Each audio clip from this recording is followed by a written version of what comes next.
Hello and welcome back to Camp Bash. We will be continuing the Ernesto route. I was about to call him Leo. Um, so yeah, pretty much we saw something similar to what was happening with the Miriam route at the beginning, where you are saddled with Miriam and Ernesto, and they're both pretty nice. They're both pretty smart. Um, Ernesto seems like the very responsible type, even though he's very flirty. And he was definitely very flirty in this route. Or not in this route. I mean, like in his beginning part, because it's shared with Miriam. But depending on what you decide to choose on the way up to the camp, things get a little bit more flirty or a little less flirty. Um, so yeah. Um, so in comparison to the Miriam route, you saw that he like takes you aside to his shed to be like, hey, so like I smelled you. Um, are you interested? And then Chip is like, what was going on here? I don't know what's going on. So like, yeah, you saw my hankies. And then he's like, no, I mean, I saw them, but I don't know what that means. And then Ernesto's like, oh, so this guy wasn't, interested.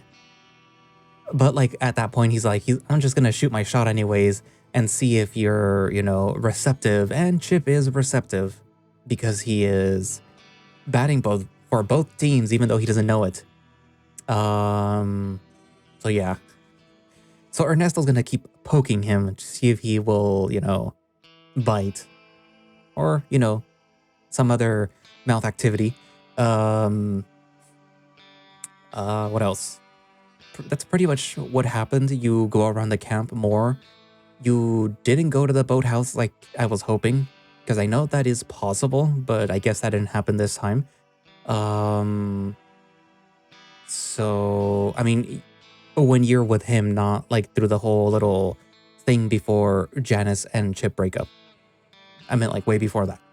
You spend more time with him than you do with Miriam, yes. And that's pretty much it. Like in comparison to what happens between the both of them. So yeah, the shenanigans are about to begin as per usual. So yeah, we have that to look forward to, and I wonder what's gonna happen. Is there gonna be some sort of killer? Is it gonna be supernatural like it was with Miriam? And I still kind of feel like I should have read hers last and Ernesto's before. But oh well. Anyways, so yeah, without further ado, let us begin the shenanigans in Ernesto's route. I wake up some time later, head and bladder pounding. I drag myself out of bed, shambling out the front door without bothering to check in on anyone else, deciding to just go by myself. If I was gonna puke, I didn't want it to be on anyone.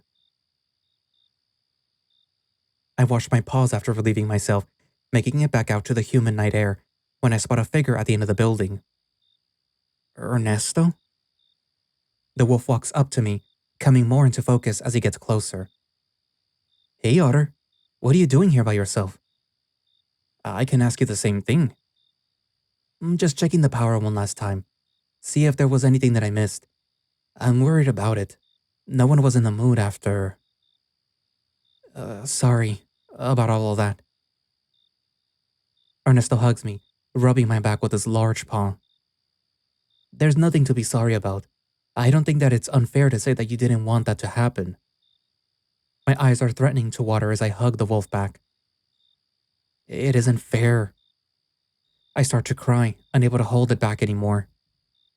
Shh. It's okay. You'll be okay, Chip. He's being so kind. It's breaking my heart all over again to even think that I'm worth anything right now, and this wolf that I barely know is trying to tell me I am. Come on, let's go for a walk. I don't think that you should go back like this. Yeah. He takes my paw, leading me down towards the center of the camp. We walk paw in paw together in the night. The wolf stops at his shed, gathering a bundle of blankets from inside. Let's go and sit somewhere, yeah? We make our way to the base of the camp, past the camper cabins and mess hall, to the parking lot. Out here? You like to lie down and look at the stars, out in the desert? Sometimes. It's usually dark enough to get a good view. You ever do it in the mountains before? No, it's not safe to hike around the desert at night. Then I'll show you how beautiful it is. We walk up to Miriam's pickup truck where the wolf throws a couple of blankets in the empty truck bed, making a makeshift bedroll. He hops into the bed with a single leap and extends a paw to help me in. I take it again and the wolf pulls me up with ease. We roll onto our backs side by side, staring up at the night sky together. It is beautiful, just like you said. The wolf doesn't respond. His tail doesn't stop wagging though. We sit in silence for a while, the muggy night air worth the companionship. Before long, our heads are touching, bodies splayed out awkwardly in the trunk. Hey Ernesto. Yeah, Nutria? What's it like up here in the States? Like, how is it different for you? That's hard to answer. Do the best you can. I want to know. The wolf takes a couple of seconds to think. Well, I'll skip over the obvious things like the language. Of course. I think it's everyone being so uptight, so close-guarded. Are they more open about, you know... I make a poor approximation of a penis with my paws. Oh god, no. It's a bunch of Catholics. Just because we're not Anglo-Saxon doesn't mean that there aren't a lot of bigoted views. They're just in a different form. Then, what do you mean? Well, everyone here is worried about it. People think that even just acting like friends makes it so that you are that way. I guess that's true. God knows the shit that Duke says all the time. It makes it easier to find others though. Other guys like us. Ernesto places an upward wrist over my wrist, our paws inches from touching. Is it really so easy? Just to do that? Not at first. It was scary, what people are going to think, or more importantly do, if they find out. He turns his head, snout poking into my neck now. It's worth it, even if it isn't for fun. It's nice to just sit and talk with each other, see about all the different ways that we're similar. What does that mean? Well, there's different kinds of us. You really love the coyote, right? I did. I don't know. But yes, I love Janice, romantically. Then you're like me. We like boys and girls. I didn't really think that was something people did. I think that's why I never thought about it. I know I wanted to be with Janice, knew that I like girls and boobs, and just didn't think about the rest of it. Nothing else mattered but her. Then there's guys like Dale. Does he like men? You don't know? He talked about you a lot. When did you talk to him? We've been here for a couple of days. It isn't hard to get some alone time to talk, especially when you're being friendly. The wolf licks the side of my face. Hey. He knows he likes guys, but isn't sure about girls. Says maybe the right one hasn't come around, at least one willing to give a guy his size a chance. Easier to find dudes into big dudes, I found. What kind of guys do you like? To tell you the truth, I like my guys and my girls nice and big. Oh. Ernesto pulls an arm around my shoulder and slides me into him.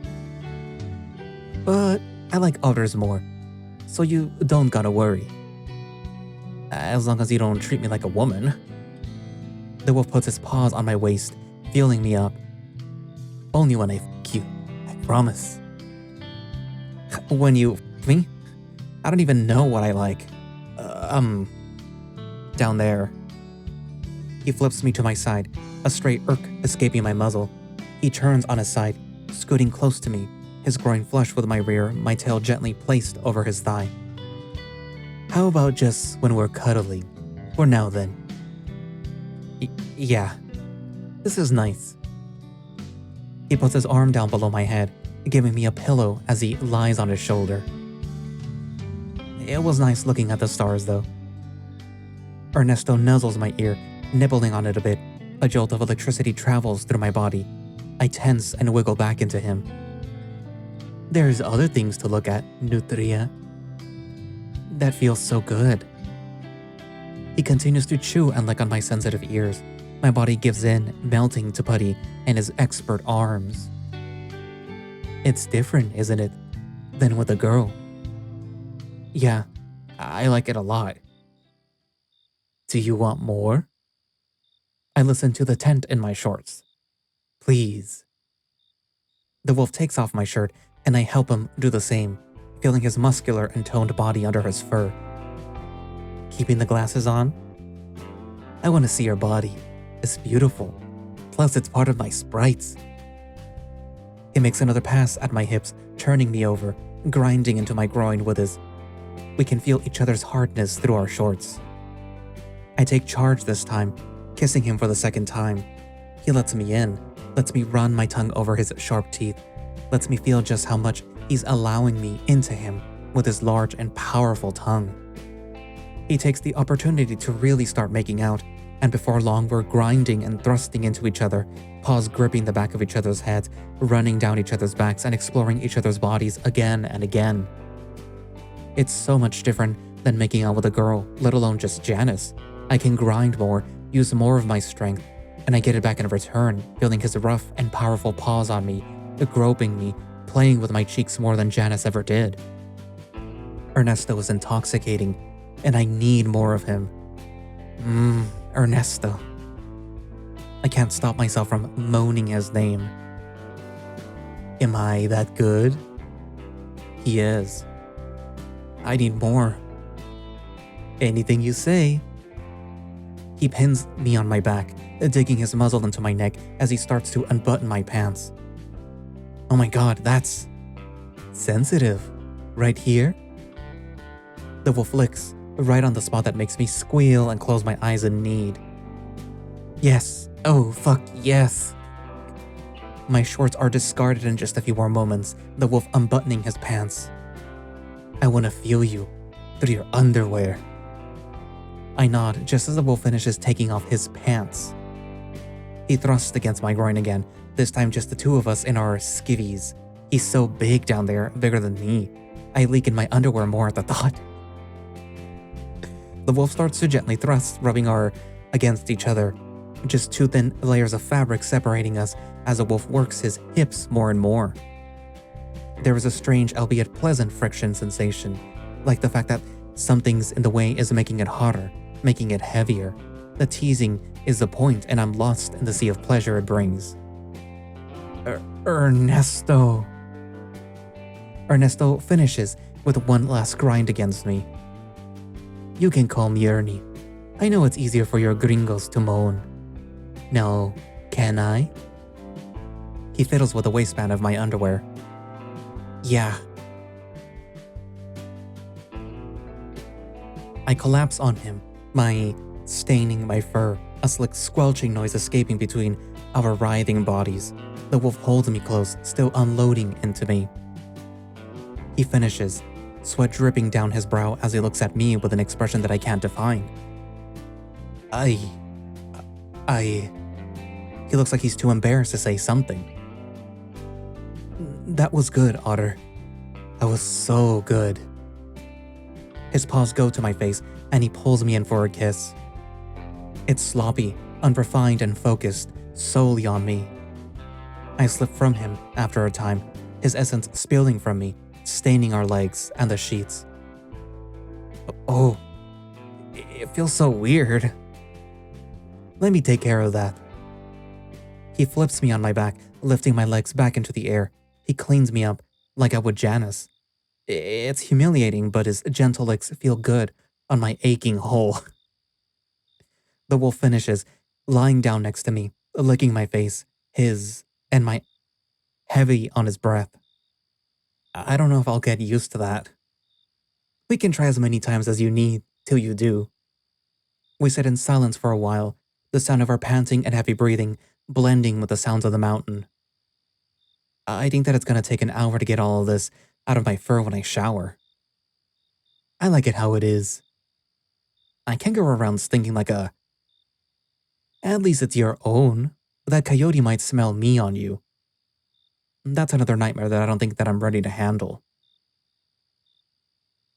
The wolf holds me in his arms, the two of us on our side again, his soft, sticking between my still slick cheeks. I'll keep you safe, Nutria.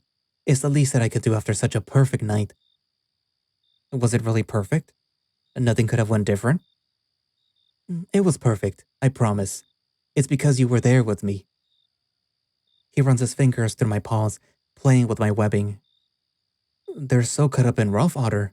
What have you been doing? Would he still be happy with you if he knew everything about you? Just work. I wasn't wearing gloves like I should have and got beat up, digging. Digging? What do you do? I'd rather not talk about it. Probably something else ruined by coming up here. Okay, if that's more comfortable for you. Hey, do you smell that? I can't smell anything other than... and sweat. The wolf takes a few deep sniffs. It sort of smells like fish. My brain goes into autopilot, returning to a primordial base and starts sniffing for the scent. I think I can, a little bit. Something's wrong though, like it's fake. It might be brake fluid. It's so distinct. Shit, did we do something to Miriam's truck? This is a good model. It wouldn't have been us. We'll check in the morning when there's more light though. I don't want to spoil the mood and yell at you while you hold the flashlight wrong. That would be preferable. The wolf snuggles up into me, holding me tight and close in his arms. Shouldn't we be heading back? Maybe go rinse off and hope that no one notices that we were gone for so long? How about we stay here? Just the two of us, under the stars. It sounds nice. But what if someone sees? So what? We're not cheating on the Jotun anymore, and she's going to call you names from now on no matter what I feel like. That's probably right. Trisha seemed really into our kiss anyways. He licks my face again. I guess that's true. It just doesn't sound like the smartest idea. I'm a smart guy. I got this. How about we just stay out here till we get too tired and then head back, okay? Yeah, I guess that sounds like a good idea. We stay under the stars for what feels like hours, paw in paw, talking about anything and everything, really. I really get to know the wolf, about his family, about back home, and he gets to learn about me, about my life in Echo, about everything that I've done after high school. It's a short conversation on my end. The wolf's time at Pueblo University much more detailed than my life in the same time frame. We get lost in conversation, falling asleep cuddled up against each other under the deep expanse of the star-filled night sky together.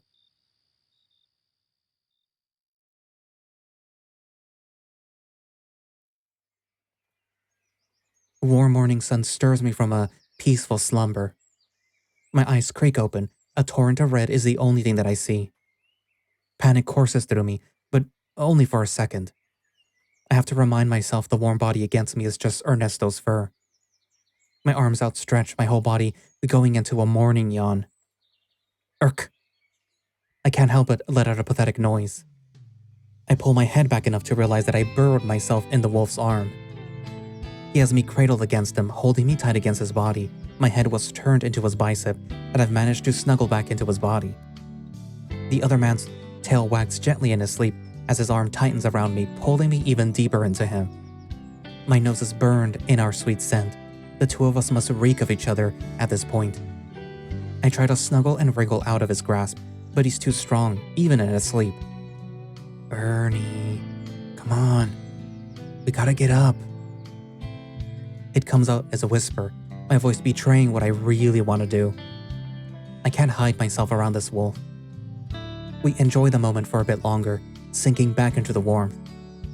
His body is warmer than Dale's, even warmer than Janice. Being held is so comforting too. The sun keeps warming up, the summer day slowly chipping away more and more of the nighttime coolness. Enough that Ernesto finally starts to stir. He lets out a pleased groan. His fingers start to play with my fur, dancing between the thick strands as his arms move across my slender and long torso. His tail really starts to wag now. We're probably late for breakfast. Just a few more hours. He licks the top of my head with a few lazy laps of his tongue. Hey, you're gonna mess up my head fur. I don't want it to be all sticky with dog slobber. The wolf chuckles, one paw leaving my torso and slipping between us to grope my rear. Squeak. I already made you sticky, chulo. Don't say that. My face burns as his fingers trace the flaked-on stains on my butt and rudder. I can clean you off, you know, before we see the others. Oh my god, don't do that, please. What? You don't want me to lick you all over? His maw gently clamps around an ear, his tongue poking around the sensitive outside. Fuck. I can do that too, Nutria. I feel him poke behind me. You're so cute when you're embarrassed. And that gives you a boner? It's the morning. He has a fair point. So, what do you say? Should I let Ernesto me again? Why not? The guy dies so many times and in such unpleasant ways, he gets to do it twice. Please, I want you again. Say it. All of it. His voice comes out in a low growl, deep and powerful in my ear. I give in almost instantly. Ernie, please, inside of me again. He was rougher with me this time, taking advantage of the opening that he made last night. I liked it though, really letting him give it to me. Really letting him use me. It's shorter than last time, less sensual, more sweaty. I don't cream myself like last time, my hole and button still recovering. The wolf doesn't offer to help me either, pulling out and flopping over onto his back, his forearm resting against his forehead as he lets out a weak and satisfied pant over and over again. He starts to gather our things, the wolf putting his clothes on while I'm left holding up mine, worried about any potential staining. Ernesto was already folding up the blankets and sheets while I stand naked, my underwear held in my hands as my brain races through the benefits and risks of wearing them or not. You're gonna stain them if you don't clean up back there. I thought you were supposed to do that. Oh damn, you're right. I'm pretty spent though. I don't think that I could stomach it right now. You said that it smelled nice to wolves. It does, but even as a wolf, I can only do so much with your ass right there. I think we've reached its limits before something unpleasant happens. It doesn't take me much longer to realize the risks of taking it up in an exit pipe. Oh god, I didn't even think about that. Most guys don't the first time. Hell, most girls do. Sorry, I should have thought about that. Don't be Nutria. I'm the one with the experience. Plus, it was fine. If it wasn't, I would have let you know. I didn't know that this could be so embarrassing. Being with other guys like that. Hey, look at me. Ernesto's face is serious, his paw reaching out for my chin and turns my downtrodden face towards his stoic one. There isn't nothing to be embarrassed about. Just how it goes. That doesn't make me feel any better about it. Well, we have practically a whole month more of this. How about I show you how to get ready for it? You can get ready for it? Yeah. We don't always have to play Russian roulette every time. The wolf ruffles my head for a couple of times, smiling down at me. Also, you are going to get a stain if you put anything on without cleaning up back there. The wolf points to the underwear in my paws. We can always stop by the bathroom. Thanks. I get cleaned up by the restroom meant for the campers near the parking lot, really happy to see no one was up at the property yet. The two of us hurry along, disheveled with stained and sweaty-soaked fur. Ernesto and I arrive at the mess hall only a little later than we were supposed to meet the others. The morning sun was already starting to beat down hot against our backs as the two of us slip inside the front door together, where we're met with an empty building. The clock on the wall tells us that we're only 10 minutes late. Hello? I call out to the empty building. They should still be eating. What the hell? Ernesto takes a few curious sniffs in the air, his nose wrinkling a few times. It doesn't even smell like food in here. No one's made anything in a while. A tingle runs down the back of my neck. Should we go looking for the others? Honestly, I think that we should eat. Huh? We burned a lot of energy last night. Let's load back up before we end up running around ragged. There's still work to do, too. Aren't you worried about everyone else? They're probably dealing with the same thing that we are. There's the wolf's devious smile again. I just have this bad feeling. Like something isn't right. All the more reason to eat. We can get our energy back. We've waited long enough already, too. That's your fault for sleeping in. What stopped you from getting up? You were holding me against you too tight for me to get up. The wolf sneaks a quick kiss on my face. We have plenty of time for more of that too. My paw goes to where his lips landed. I trace the outline with my finger as I follow Ernesto to the kitchen. We sort through the cookware together, finding the smallest pans to make a meal for just the two of us. It takes some time and we have to be mindful of the perishable ingredients with the power still out. The wolf isn't that good of a cook, fumbling pots and pans, not knowing what ingredients to mix together. I'm able to summon what knowledge I can from helping Dale and making food for myself in the mornings from watching Mom. In the end, we're able to scrounge something that's filling and pretty tasty. Ernesto tries to get out of washing dishes, but with enough arguing and pouting, he helps me in the sink in the back, the two of us cleaning up the mess together before anyone shows up to eat. It's past the time that we were supposed to start working and no one is here yet. I'm really started to get worried. I'm finally starting to get worried too. Miriam or Trisha should have shown up by now to eat. They're both smart enough not to start off the day shitty like that. You think maybe everyone's just hungover? I don't actually know how much went down after I left. Remembering how I practically ruined yesterday for everyone hurts more than I thought that it would. Do you want me to tell you, Nutria? I don't know if it'll help you feel better or not. Should I ask Ernesto to tell me how the party went after the fight with Janice? I'll trust your judgment. I'll trust your judgment. I cross my arms, fidgeting with my claws the whole time. I really want to know, especially if it helps find everyone right now.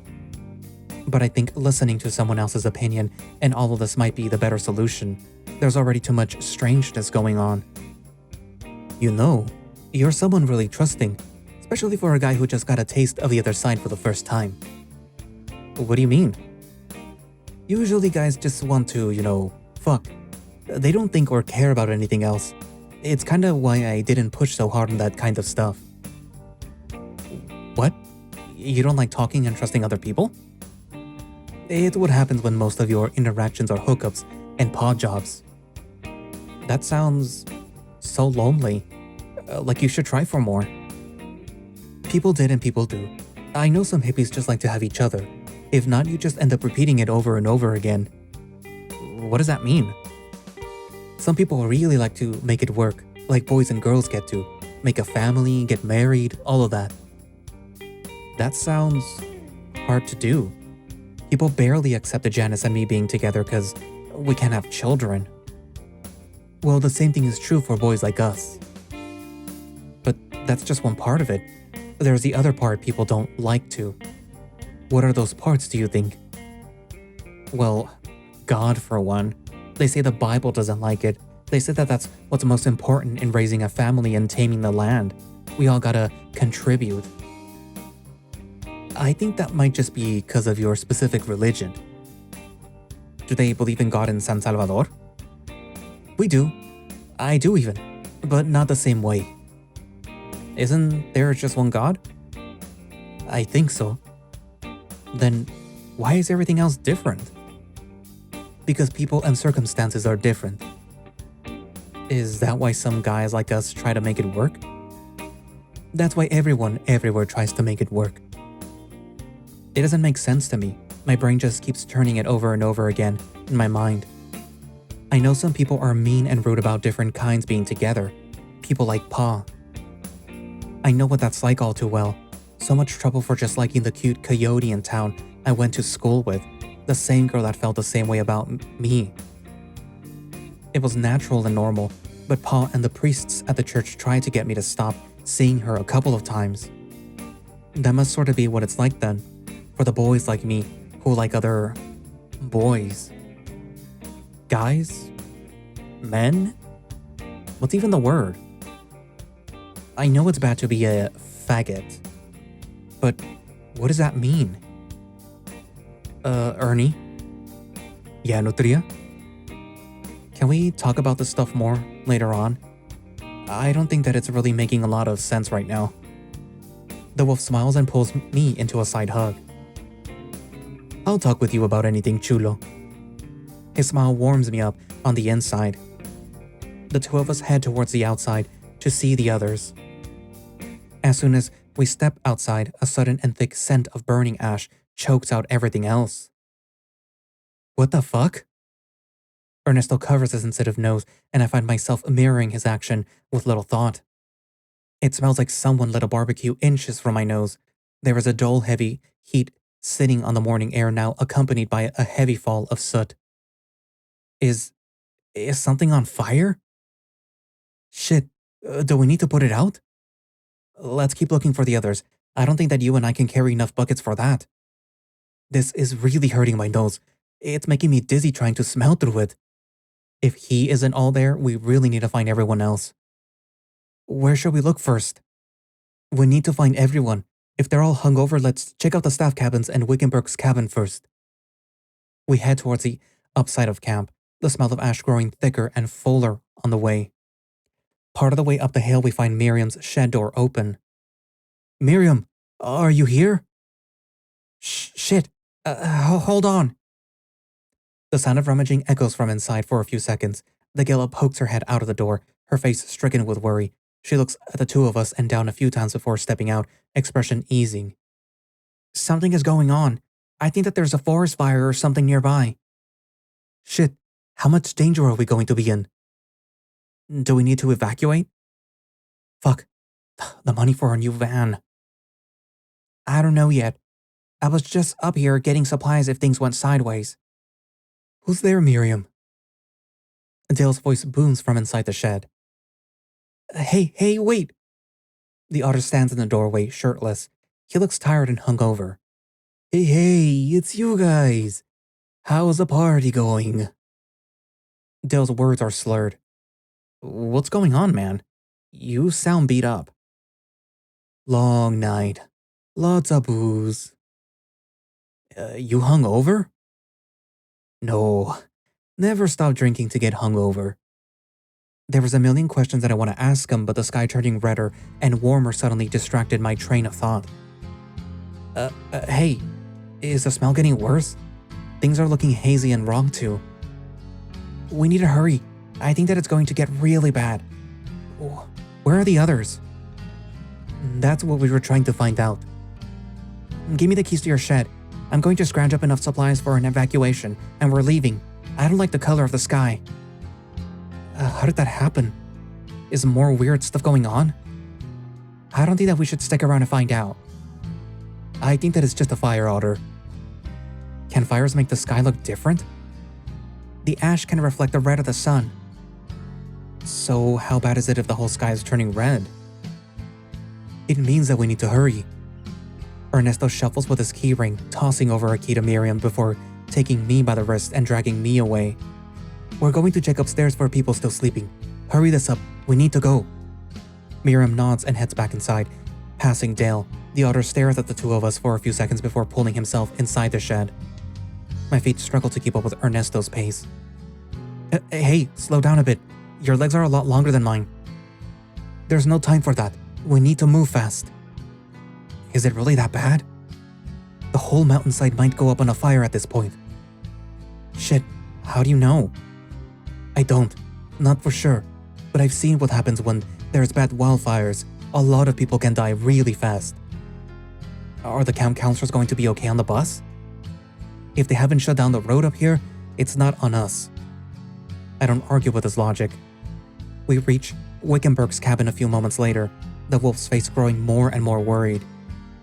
He nervously fidgets with his keyring, mumbling out a few words as his brain tries to keep up with his thoughts. Check the men's cabin for Duke. I'm going to look for the coyote in the woman's cabin. If we don't find them, there we'll check the main one together. Should you just barge in like that?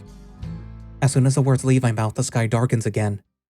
And as we both look up, together ash starts to fall from above. It's thick and chalky, covering everything in a layer of haze. The world slows and turns dark, the sun above blotting out from the sudden onset of particulate matter above us. Its heat continues to beat down above us. Go, now! My feet take me before I can worry about barging in on anyone. I jogged away to our cabin, practically busting the door down without a second thought. Duke? Duke, are you here? There is no sign of the weasel. Everything looks the same since we showered last night before the party. Shit. I turn back to meet Ernesto at Wickenburg's cabin. The wolf catches my eye as we both jog together towards a large structure, the woman's cabin presumably being empty as well. He has a key ready to unlock the door, turning it just as I catch up to him. If it's locked, do you think that they're up there? I'm not going to risk it without checking first. The sound of the forest stirring and churning start to echo around us as we head inside. The smoke outside grows even thicker just as we cross the threshold to the main building. Janice, Trisha, Duke, are you guys in here? I shout from the bottom floor, hoping to hear any answer.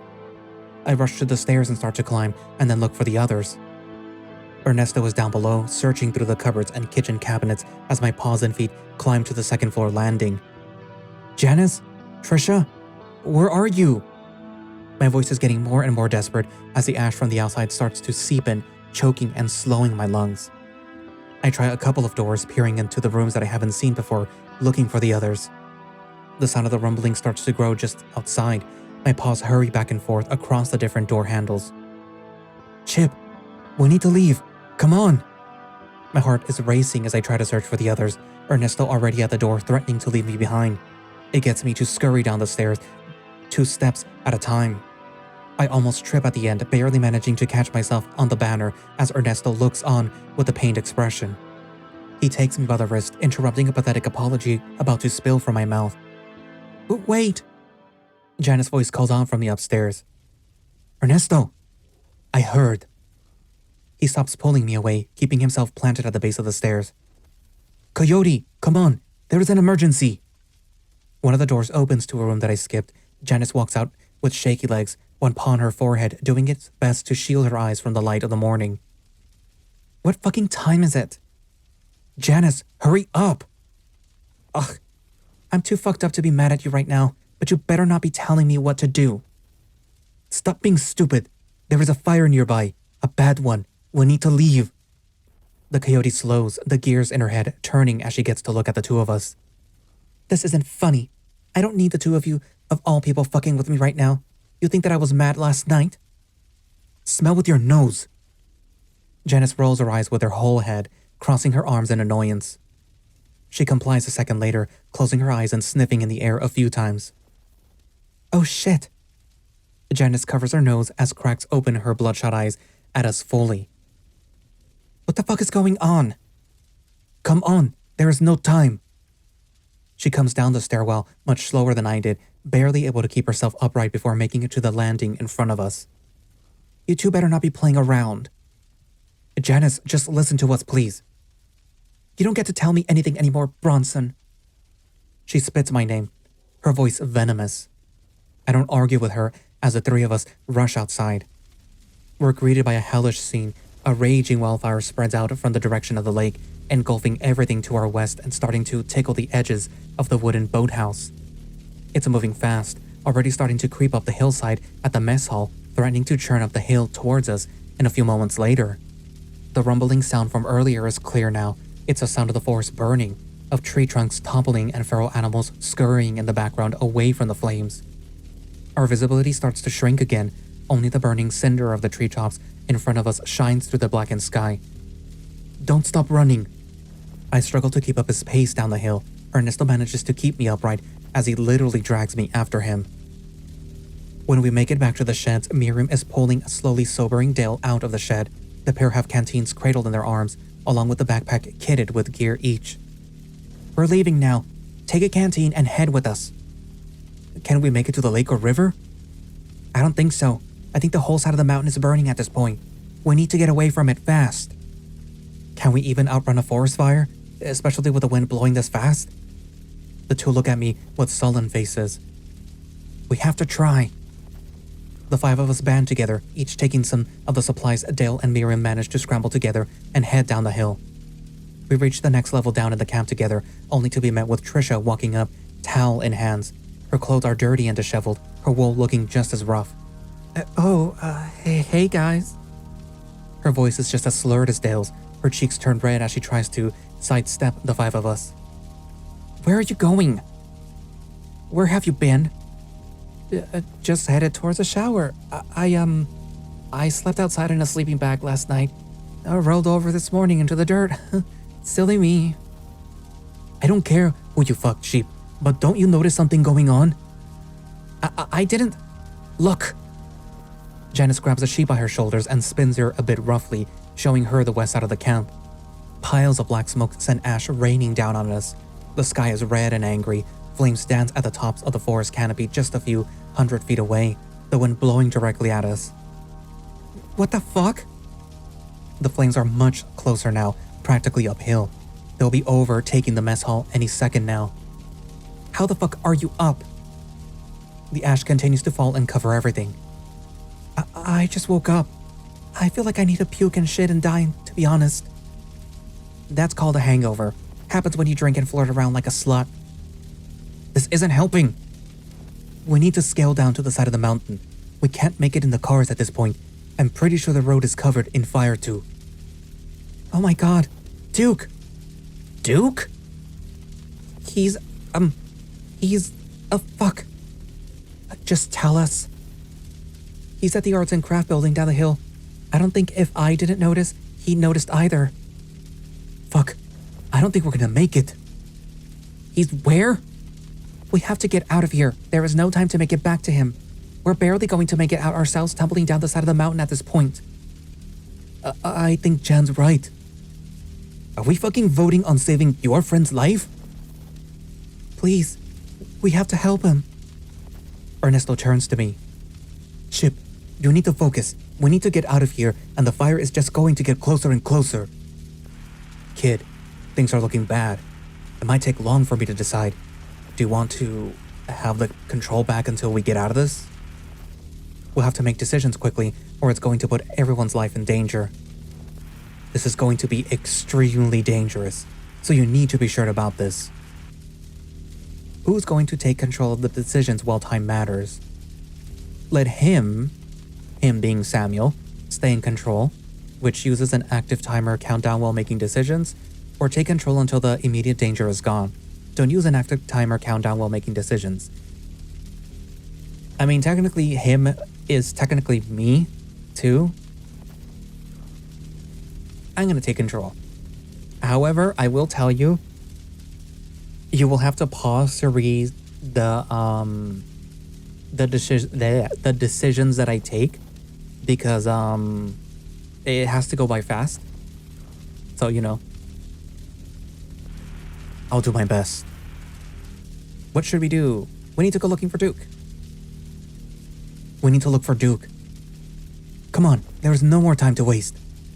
Ernesto lets go of my wrist, letting me run on my own for the first time in a while. Janice is doing her best to console Trisha as Miriam fumes in the back. The Gila barely manages to follow after us by the time that Ernesto and I are halfway down the stairs. But we're too late. The flames have already reached the wooden building. Duke's entire body is engulfed in flames. He's screaming louder than I've ever heard him before. His limbs reach through the metal bars at the door of the Arts and Craft building. Oh God, help me! Duke! Miriam stops the sheep from running into the inferno. The flames are too hot and high for us to get too close. It won't open! Please! Duke tries to reach the door, his paws searing at the metal handle as the fire continues to spread, threatening to engulf us while we stand around doing nothing. The scent of his burning fur washes over us a moment. The ash from everything else snuffs it out a moment later. Help him! We need to do something! The weasel stops thrashing about as much, his limbs seemingly locked in place as more and more of his flesh continues to melt. We can't just stand here! Trisha drops to her knees, paws covering her eyes. We need to go. Miriam is eventually able to drag Trisha away, the fire too close for us to do anything else. Duke's screams finally stop as the others stop to turn away. His eyes keep darting back and forth across us, pleading for help. We have to go. Miriam pulls Trisha up from the floor, and Janice heads in the opposite direction, tears streaming down her fur. The other ladies follow her. Ernesto grabs my wrist again. We ran out of time. If we stay, we're going to die. Can't we do anything? And what happens when we pull him out? You think that he's going to be able to run away from the rest of the shit? Ernesto starts pulling my arm as my feet follow on their own to stop myself from falling. Are you going to carry him down the mountain? He's our friend. He's an asshole. Dale follows after the others, not bothering to try and help Duke either. The final glimpse of Duke I get is a seared and ashen thing staring directly at us, paws outstretched in desperation. His mouth is still open, screaming into the void. And that's where I'm going to leave it for today. So, in comparison to some of the other routes, this one is actually a little bit shorter. That's why I had to kind of cut it a little bit earlier than usual. But yeah, this one, as you can see, it's going to go like really fast because of, you know, the whole fire. You can't really just stay put for like 1 second because you're going to burn. It kind of sucks for Ernesto. It's like, hey, you finally get to live. But if you sit down to think or to talk or to do anything really, there's, you know, you're going to burn. Ernesto. Anyways, so Chip and Ernesto finally got together. The wolf finally got his otter, or at least one of the otters. And it went, you know, nicely. They got to do it twice. He's a very interesting character in comparison to some of the other ones because he's a character that, although he exists in Echo, he's never really talked about that much except for being like the, oh, my dad is, you know, telling me that I can go and hang out with you guys. You know, when Leo is hanging out with like the group, his dad is always like on his ass about like, no, you have to stay and, you know, you got to work at the, oh my God, what's the word in English? The auto shop? El taller? Oh God. You know what I mean. But yeah. Also, I've been talking with, what's his name? Tanner, the one who's also writing another Echo fan story, that revolves around Leo and a hyena named Tanner. That turns out they're not related. There's this whole little theory between the person that's writing this one, this visual novel, and something that I was talking to about Tanner, where like Samuel always ends up with like the wolf line when he's around, because like, you know, you have Chase and Leo, now you have Chip and Ernesto. That's kind of funny. But yeah, that was just a little funny thing that I noticed. It was totally unintentional, but yeah. It really is too bad that they don't get to stay together. You will also notice that Ernesto was a bit more, I don't know if pragmatic is the right word to use. That they're a lot more like, him and Miriam are a lot more like, yeah, okay, we need to focus on what's going on because if we don't, we're gonna die. And in this one, that he's definitely like that. All the other characters aren't because, you know, it's not their route. but like he is. You can definitely tell that he is a lot more in control. I do like him. That's totally not just because he's Hispanic. It might have something to do with that. It's also kind of funny that he has glasses. And that it's like part of his sprite that regardless of his level of dress, he has to keep them on. But yeah, everything's burning. Are these people gonna make it out? Probably not. Anyway, so write down in the comments what you think is gonna happen. And thank you all for watching / listening. If you would like to play Camp Ash yourself, you can do so by going down to the link in the description, which should have a direct link for the itch.io page where you can download and play the game yourself. They do not have any form of support, but if they ever do, then I will be linking that down in the description. And if you would like to support the channel, you can become a channel member, which gives you earlier access to these videos as they're being scheduled. So yeah, and it's like a nice way to say like, hey, I like your videos. Here's some money on a monthly basis. And I go, hey, thank you. Here's the videos, earlier. You can watch them. Yay. And if you can't do that for whatever reason, I do have a Ko-fi. You could donate through there. And I do have a throne if you're feeling overly generous. But it's okay. I know the state of the world. Also, I do have like the super thank things that you could like donate through YouTube as well. Like in the comment section, you could leave like a super thanks or whatever they're called.